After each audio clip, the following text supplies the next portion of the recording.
আপনার স্ত্রীর ফোন পেয়ে আমি সোজা আপনার বাসায় চলে এসেছি। তবে বাসায় ঢোকার সময় যা দেখলাম তাতে মনে হলো কর্নেল সাফায়েতের ব্রিগেডের মানে ৪৬ ব্রিগেডের অফিসার ও সৈন্যরা আপনাকে গৃহবন্দী করেছে। আপনি নিজেও ব্যাপারটা বুঝতে পারছেন।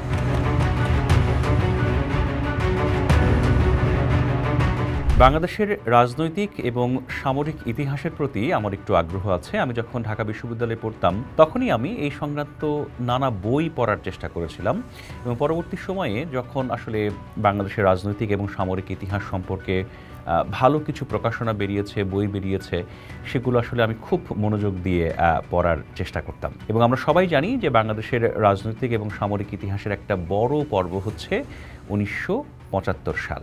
১৯৭৫ সালে বঙ্গবন্ধু শেখ মুজিবুর রহমানকে হত্যার ঘটনার প্রবাহ যেমন বাংলাদেশের রাজনৈতিক ইতিহাসে একটা অত্যন্ত গুরুত্বপূর্ণ ঘটনা, তার ৩ মাস পরে অর্থাৎ অগাস্টের পরের নভেম্বরে বাংলাদেশের রাষ্ট্রযন্ত্র, বাংলাদেশ সামরিক বাহিনী, বাংলাদেশের রাজনীতি, তাতে যে আসলে এক ধরনের পালাবদল, উত্থান পতন ঘটেছিল, সেটাও কিন্তু বাংলাদেশের রাজনৈতিক ইতিহাসের অত্যন্ত গুরুত্বপূর্ণ একটা পর্ব।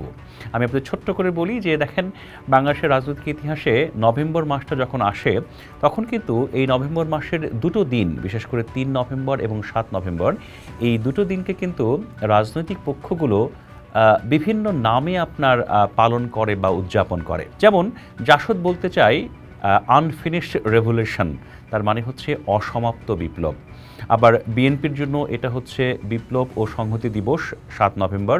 আবার আওয়ামী লীগ বলতে চায় এটা হচ্ছে মুক্তিযোদ্ধা অফিসার হত্যার একটা কালো অধ্যায়। যদিও আওয়ামী লীগ আরও বলার চেষ্টা করে এ সময় সেনাবাহিনীর মধ্যেও অনেক হত্যাকাণ্ড ঘটেছে, তো সেই হত্যাকাণ্ড নিন্দনীয় বা বিভিন্ন পক্ষ বিপক্ষ আছে, সেগুলো নিয়ে আসলে এই রাজনৈতিক দলগুলো বা বড় বড় রাজনৈতিক প্রতিপক্ষগুলো বিভিন্নভাবে তাদের ন্যারেটিভস বা যাকে আমরা বয়ান বলি সেটা আসলে তুলে ধরার চেষ্টা করে। তো আমি আসলে যখন একজন শিক্ষাবিদ হিসেবে এই বিষয়গুলো পড়ার চেষ্টা করেছি, নানা ধরনের অ্যানালাইসিস বোঝার চেষ্টা করেছি, তো তখন দেখেছি দুটো বই এই ঘটনা প্রবাহের জন্য খুবই গুরুত্বপূর্ণ।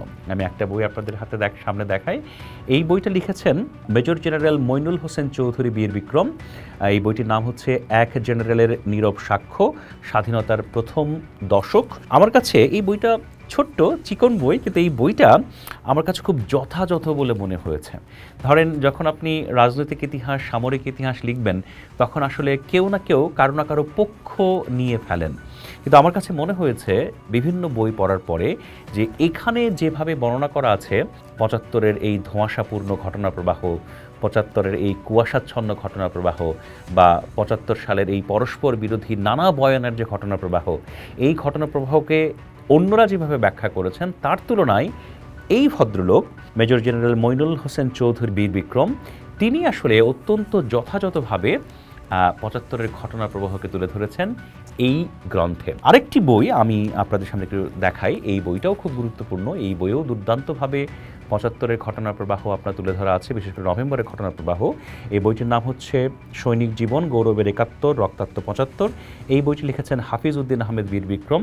হাফিজ উদ্দিন আহমেদ এখন বিএনপির নেতা, তিনি একসময় ব্যবসায়ী ছিলেন, তিনি বাংলাদেশ সেনাবাহিনীতে ছিলেন, তার আগে তিনি আসলে দেশের নামকরা ফুটবলার ছিলেন। এই দুটো বই নিয়েই আসলে আমি আলাপ করতে চাই। তবে এই আলাপের একটা কথা আপনাদের বলে রাখা প্রয়োজন, যে আমি কিন্তু আসলে কোনো সিদ্ধান্তে পৌঁছাতে চাই না। আমি যেহেতু ইতিহাস পছন্দ করি, আমি যেহেতু ইতিহাসের ঘটনা প্রবাহ পড়তে পছন্দ করি, আলোচনা পছন্দ করি, সেই ঘটনা প্রবাহের কিছু আপনার তথ্যপাত্য আমি আপনাদের সামনে তুলে ধরতে চাই। তারপরে এই ঘটনাগুলোকে আপনাদের মতো করে বিচার বিশ্লেষণ করার দায়িত্ব আপনাদের নিজের। তো আজকে আমি একটু আলাপ করতে চাই ৩ নভেম্বর নিয়ে, এবং ৩ নভেম্বর সেনাপ্রধান জিয়াউর রহমান, জেনারেল জিয়াউর রহমান, তিনি আসলে কিভাবে বন্দী হয়েছিলেন এবং বন্দী হওয়ার পরের কয়েক ঘন্টা তার সাথে কি ঘটেছিল তার বাড়িতে, সেই ঘটনা প্রবাহটা একটু আপনাদের সামনে একটু আলাপ করতে চাই। এবং সেটার জন্য আমি আপনার যে বইটি বা যে বই থেকে তথ্যপাত্র ব্যবহার করতে চাই সেটা হচ্ছে এই বই, যার নাম হচ্ছে এক জেনারেলের নীরব সাক্ষ্য। তো এই বইটির আপনার ৮২ পৃষ্ঠায় একটা চ্যাপ্টার আছে, এখানে বলা হচ্ছে ৭৫-এর উত্তপ্ত নভেম্বর, ছোট্ট একটা সাব চ্যাপ্টার, এবং এখানে বলা হয়েছে 15ই আগস্ট বঙ্গবন্ধু শেখ মুজিবুর রহমানকে সপরিবারে হত্যার পর বাংলাদেশের রাষ্ট্রযন্ত্রে কিন্তু স্থিরতা আসেনি, বা যাকে বলে হচ্ছে আপনার কেউ পাওয়ারও কনসলিডেট করতে পারেনি, এবং রাষ্ট্রযন্ত্রে কিন্তু নানা ধরনের আপনার দ্বিধাদ্বন্দ্ব, অরাজকতা, অনাস্থা, নানা ক্ষেত্রে আপনার অনিশ্চয়তা, সব কিছুই কিন্তু তখন আপনার রাষ্ট্রযন্ত্রে ছিল।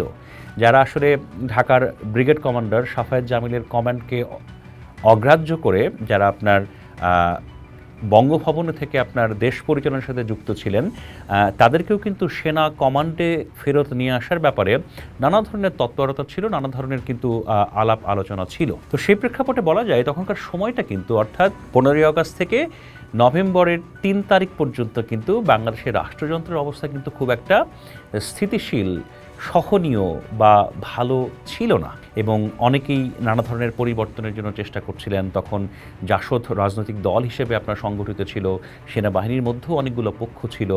তো সব কিছু মিলে পরিস্থিতিটা ছিল কিন্তু খুবই ধোঁয়াশাপূর্ণ, খুবই দ্বিধাদ্বন্দ্বে ভোগা এবং খুবই অনিশ্চিত একটা পরিস্থিতি তখন ছিল। সে কথা কিন্তু জনাব মইনুল হোসেন চৌধুরীও খুব পরিষ্কার করে বইটিতে বলেছেন। তো আমি একটু সরাসরি আসি যে 3 নভেম্বরের ঘটনা প্রবাহের বর্ণনা তিনি কীভাবে দিয়েছেন, অর্থাৎ জিয়াউর রহমানের বন্দী হওয়ার ঘটনা প্রবাহ তিনি কীভাবে দিয়েছেন, সেটা একটু আমি আপনাদের সামনে তুলে ধরি। খুব সহজেই আমরা জানি যে 3 নভেম্বরের যে আপনার অভ্যুত্থান যেটা হয়েছিল খালেদ মোশাররফের নেতৃত্বে, তার সাথে ছিলেন হচ্ছে আপনার ঢাকার ব্রিগেড কমান্ডার সাফায়েত জামিল, 46 যে ব্রিগেড ছিল যার অধীনে ঢাকা ক্যান্টনমেন্ট ছিল, তারা কিন্তু এই অভ্যুত্থানটার সূচনা করেছিল। এবং তখনকার যে সেনাপ্রধান জিয়াউর রহমান, তাকে তার বাসায় আপনার গৃহবন্দী করা হয়েছিল।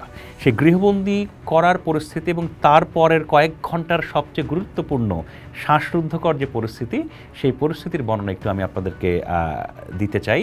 এটা হচ্ছে লেখক জনাব মইনুল হোসেন চৌধুরীর বয়ান অনুযায়ী। তিনি বলছেন, ভোরের আলো তখন ফুটছিল, তার মানে হচ্ছে 3 নভেম্বর 1975 সালের কথা তিনি বলছেন।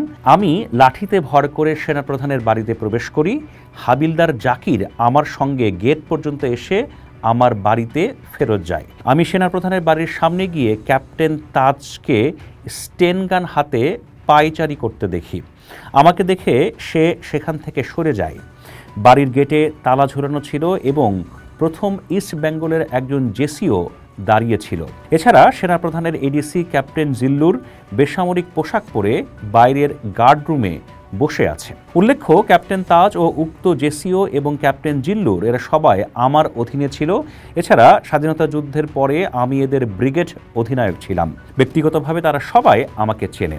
আমি অত্যন্ত রাগান্বিত হয়ে জেসিওকে গেট খুলতে আদেশ করি। সঙ্গে সঙ্গে সে গার্ডরুম থেকে চাবি এনে খুলে দেয়। আমি বাড়িতে প্রবেশ করি। ঘরে ঢুকেই দেখি বাম দিকে সেনাপ্রধানের বসার ঘরে ক্যাপ্টেন হাফিজুল্লাহ খুব সতর্কভাবে স্টেনগান হাতে দাঁড়িয়ে আছে। ভেতরে জেনারেল জিয়া ইউনিফর্ম পরে স্থির হয়ে সোফায় বসা। আমাকে বাসার ভেতরে দেখে হাফিজুল্লাহ আঁতকে ওঠে এবং জেনারেল জিয়াও হতভম্ব হয়ে যান। আমি কিছু না বলে পাশ কাটিয়ে জিয়ার শোবার ঘরে যাই। সেখানে গিয়ে দেখি খালেদা জিয়া, তার 2 ছেলে পিনো মানে জনাব তারেক রহমান, এবং কোকোকে নিয়ে বিমর্ষ অবস্থায় খালেদা জিয়া বসে আছেন। আমাকে দেখে তিনি অবাক হন। ফোন করলেও তিনি হয়তো ভেবেছিলেন এরকম পরিস্থিতিতে জীবনের ঝুঁকি নিয়ে আমি হয়তো তার বাড়িতে যাব না। এখানে একটু বলে রাখি, যখন আপনার জিয়াউর রহমানকে তার বাসায় গৃহবন্দী করা হয়, তখন বেগম খালেদা জিয়া এই ভদ্রলোককে, এই সেনা কর্মকর্তাকে ফোন করেছিলেন, সাহায্য চেয়েছিলেন। তিনি ফোন পেয়ে যে আসলে এমন একটা পরিবর্তনের সময় বা এমন একটা টানটান উত্তেজনার সময় তার বাসায় চলে যাবেন, এটা খালেদা জিয়া আসলে প্রত্যাশা করেননি। সেই কথাটাই তিনি এখানে বলেছেন। যাই হোক, আমি তাকে বাচ্চাদের স্কুলে পাঠানোর জন্য রেডি করতে অনুরোধ করি এবং বেডরুম থেকে চলে আসি। আমার উদ্দেশ্য ছিল প্রথমেই জিয়ার 2 ছেলেকে বাড়ি থেকে নিরাপদ স্থানে সরিয়ে দেয়া। আরেকটা উদ্দেশ্য ছিল প্রহরীরা আমার এই কাজে বাধা দেয় কিনা সেটি যাচাই করা। ড্রয়িং রুমে ক্যাপ্টেন হাফিজুল্লাহকে একইভাবে দেখি এবং রাগান্বিত স্বরে বলি সে যেন ড্রয়িং রুম থেকে সরে গিয়ে দাঁড়ায়। আমার আদেশ অনুযায়ী সে ড্রয়িং রুম থেকে চলে যায়। এরপর আমি জেনারেল জিয়ার পাশে গিয়ে বসি। জেনারেল জিয়া আমার কাছে জানতে চাইলেন কর্নেল সাফায়েত জামিল কোথায়, আমি কথা বলতে চাই। মানে জেনারেল জিয়া সেনাপ্রধান কথা বলতে চান। আমি তাকে বলি কর্নেল সাফায়েত জামিলের আদেশেই তিনি এখন বন্দী এবং তার সঙ্গে কথা বলে কি লাভ। আমি প্রায় মিনিট 10 তার সঙ্গে আলাপ করি। এই পরিস্থিতিতে তাকে ধৈর্য ধরে এখানে থাকার জন্য বলি। তিনি কর্নেল সাফায়েতকে ডেকে আনতে বললেন। আমি তাকে বললাম, আমি তো পুরো পরিস্থিতি সম্পর্কে জানি না। আপনার স্ত্রীর ফোন পেয়ে আমি সোজা আপনার বাসায় চলে এসেছি। তবে বাসায় ঢোকার সময় যা দেখলাম তাতে মনে হলো কর্নেল সাফায়েতের ব্রিগেডের, মানে 46 ব্রিগেডের অফিসার ও সৈন্যরা আপনাকে গৃহবন্দী করেছে। আপনি নিজেও ব্যাপারটা বুঝতে পারছেন। তিনি আমার দিকে বিস্ময়ের দৃষ্টিতে তাকিয়ে রইলেন, যার অর্থ হলো এই পরিস্থিতিতে আমি কিভাবে তার বাড়িতে ঢুকলাম। আমি তাকে বললাম, আপনার ছেলেদের বাড়ির বাইরে পাঠিয়ে দেওয়ার ব্যবস্থা করেছি। তিনি বিস্মিত চোখে আমার দিকে তাকিয়ে রইলেন। এ সময় খালেদা জিয়া তার ছেলেদের নিয়ে ড্রয়িং রুমে আসেন। আমি তাদের নাস্তা করতে বললাম এবং নাস্তা শেষ হলে ড্রাইভারকে ডেকে তাদের স্কুলে নিয়ে যেতে বললাম। এ সময় আমাকে কেউ বাধা দেয়নি। জিয়া আমাকে বললেন, তুমি কি একা এসেছ? আমি উত্তরে বললাম, হ্যাঁ। যদিও তিনি বেশ শান্ত ও ধীরস্থির ছিলেন, তবু তার বাড়িতে আমার তৎপরতা দেখে তিনি বিস্মিত হন। এরপর আমি বাইরে চলে আসি। এ সময় জিয়াকে কিছুটা দ্বিধাগ্রস্ত মনে হচ্ছিল। এটা ছিল 3 নভেম্বর। জেনারেল জিয়াউর রহমান সেনাপ্রধান, তিনি তার বাসাতে গৃহবন্দী হওয়ার পরের অবস্থা। আপনারা সবাই জানেন এই গৃহবন্দী তখনকার যে অভ্যুত্থান সেটা পরিচালিত হয়েছিল আরেকজন বীর মুক্তিযোদ্ধা খালেদ মোশাররফের নেতৃত্বে, এবং তারপর তিনি গৃহবন্দী হয়েছিলেন। এখানে আরেকটা ইন্টারেস্টিং তথ্য আছে, সেটা বলেই এই আলোচনাটা আজকে আমি শেষ করব। এখানে জনাব মইনুল হোসেন চৌধুরী তিনি নিজেই বলছেন, ঘরের বাইরে এসে দেখি ব্রিগেডিয়ার খালেদ মোশাররফ সেখানে এসে উপস্থিত হয়েছেন। সম্ভবত ক্যাপ্টেন তাজ আমাকে সেনাপ্রধানের বাড়িতে অনায়াসে প্রবেশ করতে দেখেই ব্রিগেডিয়ার খালেদ মোশাররফকে অবহিত করেন। তিনি প্রথমে আমার পায়ের ক্ষত ও অসুস্থতার খোঁজ খবর নেন। তারপর বলেন, চেইন অব কমান্ড ঠিক করার জন্য এই অভ্যুত্থান জরুরি ছিল। এটা কে বলছেন? এটা বলছেন খালেদ মোশাররফ। অর্থাৎ চেইন অফ কমান্ড, সেনাবাহিনীর তার ভাষা বা তার দাবি অনুযায়ী সেনাবাহিনীর চেইন অফ কমান্ড ফিরিয়ে আনার জন্য এই অভ্যুত্থানটা খুব প্রয়োজনীয় ছিল। আমি একটু সামনের দিকে পড়ে আপনাদেরকে শোনাই। তিনি বলছেন, আকাশে তখন মিগ ও হেলিকপ্টার উঠছিল এবং সেদিকে তাকিয়ে খালেদ মোশাররফ আমাকে বললেন, চেইন অফ কমান্ড ঠিক না করলে দেশ ও সেনাবাহিনী শেষ হয়ে যাবে, তাই এই ব্যবস্থা নিতে বাধ্য হয়েছি। আমি তখন উল্টো প্রশ্ন করলাম, চেইন অফ কমান্ড ভেঙে সেনাপ্রধানকে বন্দি করে কি চেইন অফ কমান্ড ঠিক করা যায়? তিনি উত্তরে কিছুই বললেন না।